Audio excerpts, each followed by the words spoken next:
I'm going to do some tests of the GH5's different video formats when shooting a green screen. What we're going to do is we're just going to film some different formats on the GH5 of the same thing, and we're going to take a look at them and maybe look at what a good or a bad type of format would be on this camera for shooting a green screen. One of the things I love about the GH5 is it lets you do the shutter in degrees. 180 degrees is kind of emulating the film way to do it, where we have the circular shutter. So 180 is your standard shutter. I'm keeping the lens wide open right now as much as I can. I'm on the I'm on the 12 to 60. You don't want to be too closed up, like you don't want to be like at an f/22 or an f/11, because then you'll get a lot of the details in the green screen, like all the wrinkles and stuff will come out. You kind of want to blur that out a little bit. So I think this is a good place to be for that. And then my ISO, I kind of want to just be as low as possible on the ISO. I'm at 160, it's looking pretty good. Let me check something. And another great feature about the GH5 is it has a built-in waveform monitor. What's great about this waveform monitor that I brought up through the menu system is you can see that line across the middle there is the green screen, and I can really even out the light. And I've done a pretty good job of getting it even. I think it's about as good as I need it to be right now. And I also like to keep it around 60, 65 IRE, which is just a little bit above the middle line.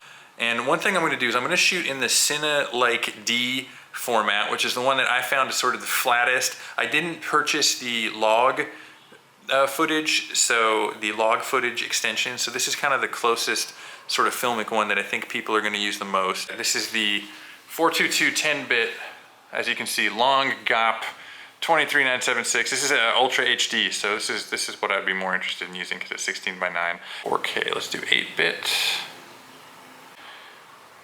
HD of what I'm trying to shoot, and let's do the 8-bit. Okay, so that's it for testing in the garage. Really, really hot in here, so I'm gonna go inside and bring this stuff in the computer and pick it up there. All right, I've shot all these different formats. I'm gonna put them to the test, and I'm gonna just go through a very, very, very detailed description of what I have discovered. And I think it's very interesting. I will say, if you're not on the technical side, this might be kind of boring for you, so you can go ahead and skip this video. This is definitely a tech review of the quality of footage that you get for visual effects out of the GH5. Let's do a little bit of a primer. And if you already know what 8-bit and 16-bit and 422, 444, all that stuff means, you can skip this.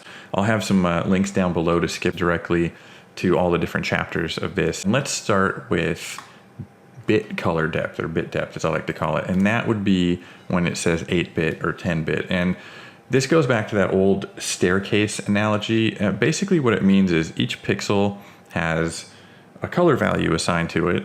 In 8-bit, you get 256 different options per color channel. So for red, green, and blue, you literally, like in the blue channel, you get 256 options. So if you're looking at a color palette or a chip chart, you get 256 of them. In 10-bit, you get 1,024 options. So you get a lot more options. What that means in practice, and I know you've seen this if you've done any vlogging or anything like that, is when you look at stuff, especially stuff with gradients, there's banding in 8-bit. You can see that band, especially in skies and stuff like that. You'll start seeing like that banding thing that's not very desirable. It kind of gives away that your footage is digital and compressed and all that stuff. Whereas 10-bit, you have a lot less of this banding. Let's talk about this whole next thing, which is the 422, 420 thing. And I found a little chart online here, and it's kind of the best chart I've seen. What this has to do with actually is the human eyeball and how bad we see color. We see color terribly, but we see black and white, which I will refer to as luminance, really, really well. Color I will call chrominance, black and white I will call luminance. Luminance, we kind of have to see the full resolution or it's going to look pixelated and blocky. That's the way our eyes work. So the first number in this 3-number thing stands for luminance. And what this literally means is for every 4 pixels of luminance, we're going to have 4 pieces of data. So if this square is a pixel, you can see that you have 1, 2, 3, 4. So that means you've got 100% data for luminance. And across the board, in every format, you're gonna see a 4 as the first number because we have to have that luminance data. We have to see stuff in black and white really clearly or our eyes give it away right away. However, again, we're really, really bad at color. So that is not true for color. So scientists and people that are trying to compress and make these files smaller were really smart, and they said, okay, so if we're gonna have to eat it somewhere, let's eat it in color.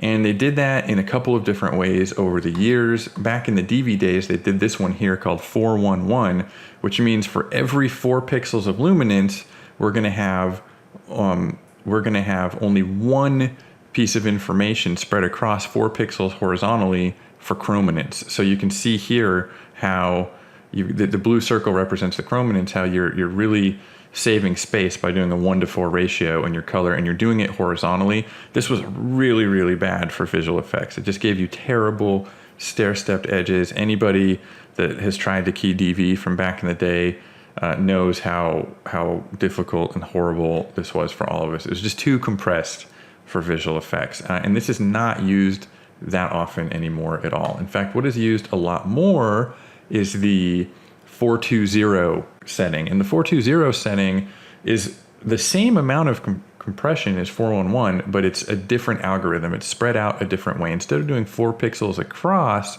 you're doing a square of 4 pixels for color. And you're gonna be able to see this visually in the test that I did very shortly. But you can see, so for every 4 pixels of luminance, you basically have 1 giant square pixel of chrominance. And it's still not good for visual effects, but it is better and more pleasing to the eye.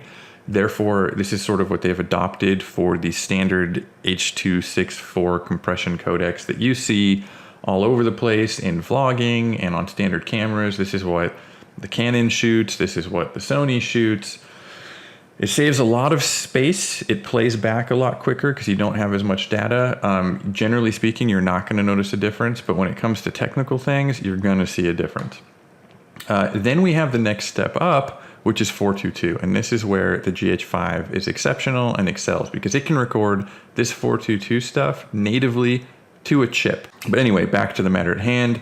So this is what you'd expect it to be. Instead of using a 4:1 ratio, it's a 2:1 ratio. So for your color, which is the second 2 numbers, the 2 and the 2, you're spreading the color horizontally 2 pixels for every 1 pixel of black and white. So you actually have like double the color information of 420 and 411, which is great. It gives you a lot more. A lot of the TV shows that I work on shoot this. So we've had to accommodate keying this. Now, obviously, 444 is the gold standard. It's the best.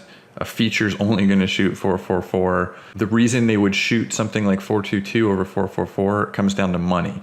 It's a space-saving thing. The data, the files are smaller at 422. It just takes less space and it's cheaper. So it's a cost consideration, not a quality consideration. That being said, 422 works pretty well for visual effects. 444 is better, but 422 works. So we have a camera that shoots 10-bit, which means we've got a lot more color information per pixel. And not only that, we're not spreading that color information over multiple pixels as much. We have double the information per pixel of color. So doing something involving a green screen, obviously this sounds like really, really good, right? This sounds really helpful. Let's look at file sizes. In terms of a file size comparison, what I did is I brought in the MP4s that these cameras shoot and I converted them to still images, and I converted them to sort of the standard formats that you were going to use in visual effects. If you're going to be working in a program like Nuke, or you're going to convert this to still images in more of a standard visual effects workflow, something very interesting happens. The first thing I did is I made it DPX, and I made it DPX because DPX is sort of the industry standard for at least for television, for frame ranges when we do shots. And interestingly enough, between the 8 and 10-bit, the file sizes are the same, but between HD and 4K, the file sizes are different.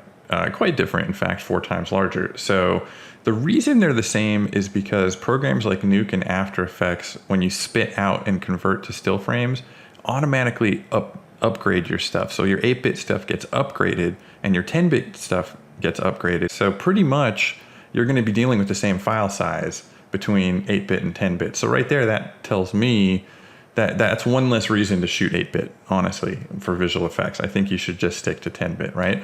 However, the bigger decision clearly is between HD and 4K, because you're going to be dealing with 4 times the file size, which means you're going to need 4 times the space and a computer that can handle working on larger files. I also did another standard format, which is EXR, and EXR is kind of more what we use in Nuke, definitely used a lot more in feature. It's used for CG. Interestingly enough, with EXR, you can compress EXRs. It's a non-lossy compression. And so here, the bitrate does make a difference. Because it's compressing it using like a zip style compression, you can see that your 8-bit and your 10-bit have different file sizes. Also, the size of the footage makes a difference. So now all of a sudden your HD 8-bit is a lot smaller than your HD 10-bit, than your 4K 8-bit, than your 4K 10-bit. And so interestingly enough, if you're going to be using a workflow in Nuke for compositing green screen, you may want to consider EXR over DPX for your image sequences, because you're going to save some space. And I will tell you that Nuke functions really, really well with zip compressed 16-bit EXR. The program's been tuned to it. If I recall correctly, EXR is not the greatest format for After Effects, so this may not be your best choice for After Effects. I'm going to assume, for the sake of these tests, that you're going to finish in HD, not in 4K. The reason I'm assuming that is because if you're finishing in 4K, the choice is obvious. You're going to want to shoot 4K and you're going to want to shoot 10-bit. I'm just going to say that right now. Trust me, shoot the 4K, shoot the 10-bit. That's that. First thing I want to do is just go through the 4 pieces of footage that I've shot. This is 4K 8-bit. I'm going to zoom in here to 100% just so you can see. So I'm now at 100% relative here. So this is in 4K, this is the 4K 8-bit. Looks good to the human eye here. This is the 4K 10-bit. Now that they're loaded, I can toggle between the two. You can see it's interesting. There's like almost like a slight gamma shift between the two. That's probably a property of the camera. But again, to my eye, I don't see like a huge difference. And then I go over to the HD. You're going to see it look a little softer because now it's blown up more. It's 200% blown up. If I wanted to go to 100%, it'll be smaller. So that's the relative scale. But again, you're not going to see a huge difference. And I made a little side-by-side example here, which I will make 100%. There you go. So this is at 100%. This is a side-by-side of all 4 of them. This is the explanation of what they are. And you can see, again, this comes back to how sucky the human eye is, because we just don't see much of a difference. And this is why they've invented these compressions, because it makes the data file sizes much more manageable. Just saves us a lot of space. And, you know, especially in the days when computers had more difficulty processing stuff and hard drives weren't as big, it was really important to have more space. That being said, there are some things here, there's some hidden things here that are absolutely terrible for green screen, and some things that are great for green screen work. So let's look at some real stuff, just real quick. I did another little sample. Here's 100%. This is another area of the shot, and this is the hair detail. And you can see I'm just playing, I rendered out a second of it. And again, to my eye, it all looks about the same in HD at 100%, right? As we were talking about this whole LUMA and Chroma thing, or Luminance and Chrominance thing, we have to think like that. We have to realize that if you look at the Luminance, things look really good, but if you look at the Chrominance, that's where things fall apart. So I have split these files into 2 things, into, you guessed it, Luminance and Chrominance. Let's look at the Luminance first. And again, I've pre-rendered sort of a 4-up. Now this is, to be clear, this is converting the 4K down to HD. And so everything is HD in the final product and giving it to you as a side-by-side. And as you can see, again, everything looks pretty good. I mean, everything looks kind of the same. And the reason is that first number 4. It's the 4 in the 420 or the 422.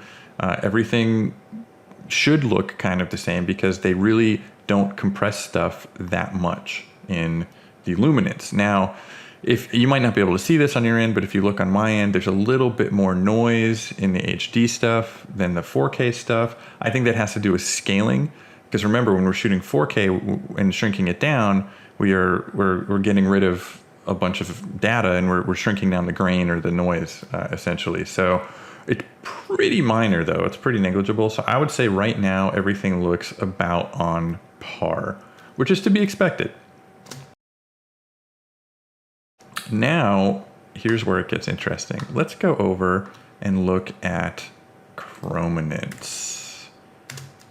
Whoa, look at that. Look at the huge difference here. Right off the bat, what jumps out to me is the HD 8-bit 420. I mean, look at the blockiness of the edges here, right? It is not great. And I have to tell you that 10-bit HD does not look great either. Interestingly enough, the 4K 8-bit and the 4K 10-bit, to my naked eye, both look pretty good. I think what's happening, you know, when we shrink the 4K footage down is essentially we're shrinking the footage down 50% to make it HD. So something that's 422 kind of mathematically is now becoming 444, which is incredibly desirable for green screen work. So I'm gonna hit play on this, let it buffer up, and you can just look at it. The one thing again that might be difficult for you to see, and this makes sense, if I look in this area of the 4K 8-bit here versus this area of the 10-bit, in fact, let me zoom in and see if I can just focus on these. It does look chunkier, it does look bigger when you play it in the 8-bit versus the 10-bit, and that has to do with the 420 versus 422 thing. There's just more compression, right? So there is a difference between the two. I would say though that so far the 4K stuff across the board kind of knocks the socks out of the HD stuff, right? I mean, these edges are just terrible. Let's look at the other example that I did. This is the hair. And I did enhance this a little bit. So again, we're just looking at the chrominance. We're just looking at the color. And yeah, look at this, man. This is very, very interesting to me. So going from left to right, in the 4K 8-bit 420, we have pretty decent detail in the hair, but it is getting like smashed into a little bit and messed with by all this sort of digitization and pixelization up here. And I think that's coming from the whole 420 thing, and a little bit the 8-bit thing, a little bit the banding, right? So we have less sort of information per pixel, and even though we've shrunk it down and it's dealt with it a little bit, it's not as good as its neighbor, which is the 4K 10-bit 422, which to me is kind of the gold standard right now, which looks very clean. It looks more like grain than any kind of digital pixelization. It's very high detail, and you know, I'm really impressed with it. Moving over to the right, the HD 8-bit 420 just looks terrible. I mean, we have huge blocks, even down here, huge blocks. You know, it's barely recognizable like as the hair anymore. So this would be terrible for keying. And then moving over to the 10-bit HD, it looks okay. You've got some edge issues here. They could be dealt with. It's not horrible. Interestingly enough, in the HD 10-bit, I think the noise pattern looks better than the 4K 8-bit. So to me, it's kind of a tie. The 4K 8-bit 420 has more pixelization, but the edges seem a little smoother, versus the HD 10-bit 422, where the edges have more of sort of a roughness to them, but the noise pattern looks more like grain. It looks more natural. I would say it's a tie between the farthest left and the farthest right now. I would say that the 4K 10-bit is the clear winner, and I'd say we could just throw away HD 8-bit as ever being an option for visual effects. Right now, it just looks terrible. It takes me back to my DV days. I'm already having like PTSD. By the way, I just want to pause for a second and say that this is my wife's doll that she inherited from her grandmother. It's very old, and yes, it should be creeping you out right now. Right now. So I am going to zoom in on a per pixel level, and I'm going to show you that this is the 4K 8-bit right now, and you can see that by shrinking it down to by shrinking it down to HD, it looks like we have a piece of color information per pixel. So we've kind of almost turned it into 444 by shrinking it down. Now, you're at the mercy of the tools that you have to scale stuff down. There's different algorithms that do it, so these results may vary. There is that to consider. So yeah, so I'm looking at the color, and it looks like we've got a different piece of color information per pixel in the 8-bit and also in the 10-bit. They're slightly different, but it's different pieces of footage, so the colors could have varied, but there is information per pixel. The minute I go to the HD 8-bit, look at that. All of a sudden we have, you know, quartered our resolution. So now we only have one piece of color information for every 4 pixels. So that is exactly 420, right? Very clear. And if we go to our 422, as you'd imagine, we have one piece of color information for every 2 pixels. So my conclusion here is that by shrinking down the 4K to HD, we've created a sort of 444 footage for ourselves to work with, which is very desirable in both the 8-bit and the 10-bit 4K. However, by looking at the footage in motion, I would say the 8-bit is suffering from the bit rate, from being 8-bit, and it has bigger chunks of compression and bigger squares floating around in it, whereas the 10-bit feels very crisp and very natural. So again, this is a great visual just to look at the difference here, just to really understand what 422 and 420 look like, right? It's just completely clear here. And so obviously when you're keying, you want this information to be as granular as possible. How does this all come together? How does this look like? Well, let's look at some keying examples. And I have gone ahead and just sort of arbitrarily picked a background and done some quick keys. And again, if I look at everything at 100% like this, load them all up real quick. I mean, you can see some pretty big differences, especially in the arm right here, interestingly enough, between the 4K and the HD. And I did the same exact key. I did a very quick key, nothing fancy here, not a very good key, just a sort of a one-click thing just to see. And you can see where that 4K shrunk down advantage really comes in handy on the edges, right? I mean, look at that. It's just sort of night and day, right? And that's even the 8-bit versus the 8-bit 4K versus the 10-bit HD. And I think the 8-bit 4K wins out. Here's a side-by-side comparison. Let's just look at it.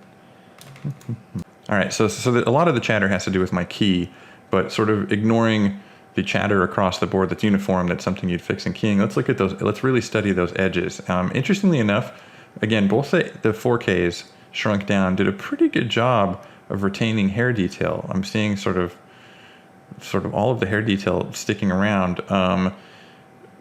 The edges look about the same. Right now, to me, I think both of these are kind of winning out. I can see more digital chunks in the 8-bit here than I can in the 10-bit, to be expected, but this is kind of, I think, more manageable to deal with than edges, and the edges look pretty good. Again, the HD 8-bit 420 just looks terrible, right? I mean, look at these edges. You would spend so much time dealing, it just completely falls apart right here. Just don't do it, folks. Just don't do it. And I got to tell you, the HD 10-bit 422 is not looking great either. I mean, to me, it looks about the same as the 8-bit, oddly enough. Let me take a look in finer detail here. Let's just double check that. Here's my original file. So here is the 8-bit, and here is the 10-bit HD. I'm going to toggle between the two. And then I'm going to talk here.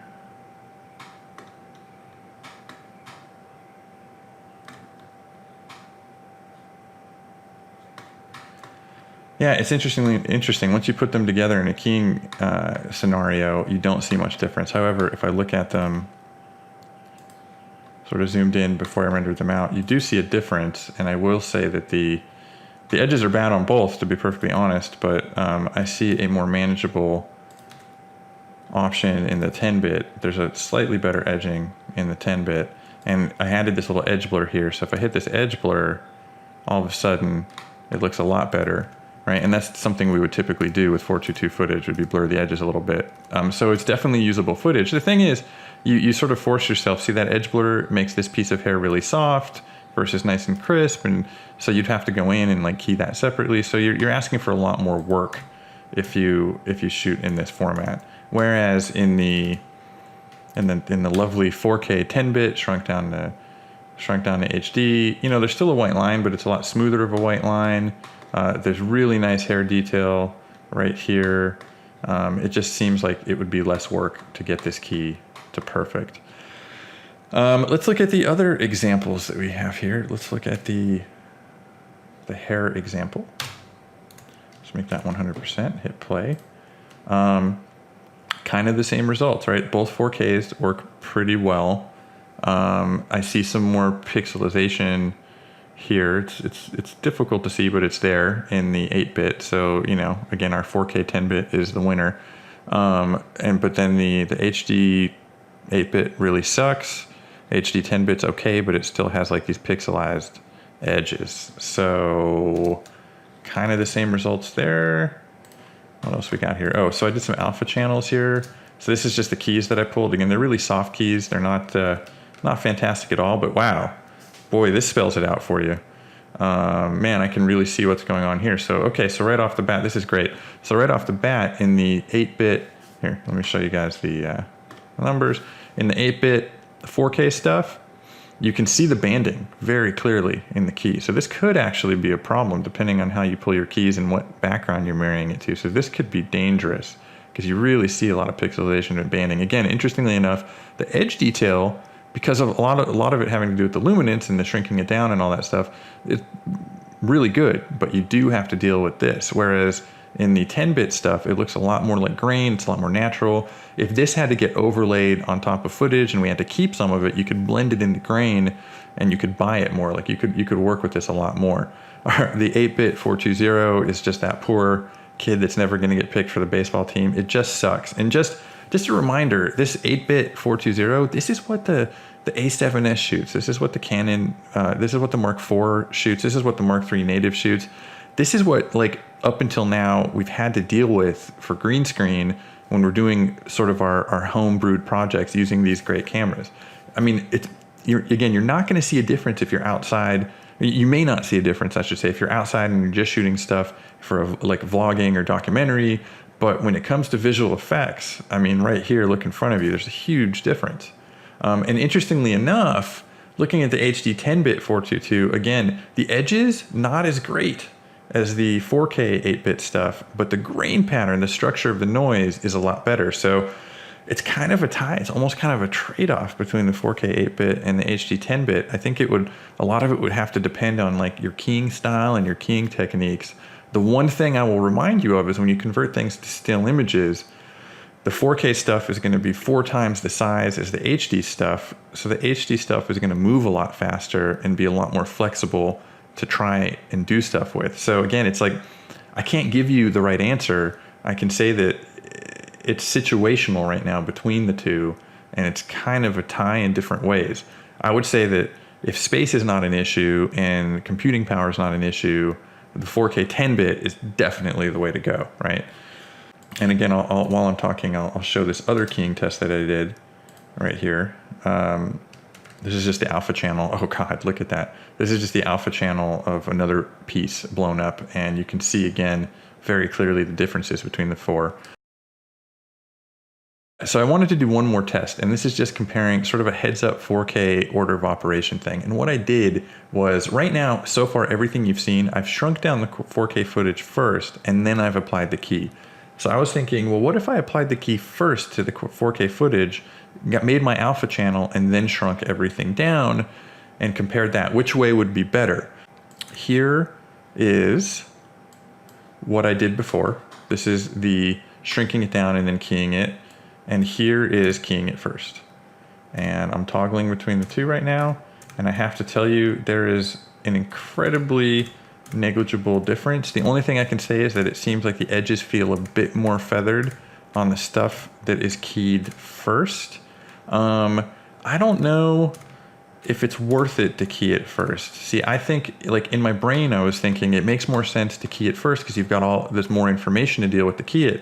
But again, it's 422 when you're keying it first. If you shrink it down first and you key it, it's 444. So I think you get a slightly better result by shrinking it down and then keying it by that logic. Again, I don't sort of have like a scientific proof of this, but I'm just looking at it right here. I can tell you this right now, like, it makes very little difference. Like I really can't see a huge difference at all. In conclusion, 4K 10-bit 422 is the winner, as expected. However, you have to keep in mind file size, and you have to have computers that can work on it. It's going to be a beast to work on. I would recommend, if you're finishing in HD, shrinking the 4K 10-bit 422 down to HD, pre-rendering it as EXRs or DPXs, and then working with those as your master files if you're finishing in HD. This will give you your most efficient, smallest file sizes. It's kind of a tie again between the 4K 8-bit 420 and the HD 10-bit 422. I would lean towards the 4K 8-bit 420, but what I'm looking at right now scares me a little bit. It's only that the edges looked better, and I think having the edges look better is going to be more important than dealing with the noise. And then, of course, HD 8-bit 420 is a loser. I think the GH5 is a fantastic camera for sort of homebrewed or prosumer level visual effects. And as a television visual effects supervisor, I'm also extremely excited because I can use it to shoot better quality plates. A lot of times when I'm on set, I have to shoot background plates or elements, and now I know I could actually take this camera, throw something up in front of a quick green screen, or go shoot a background plate and actually get something that's really usable for professional level visual effects work. So, all right, and that is it, everybody. Peace out.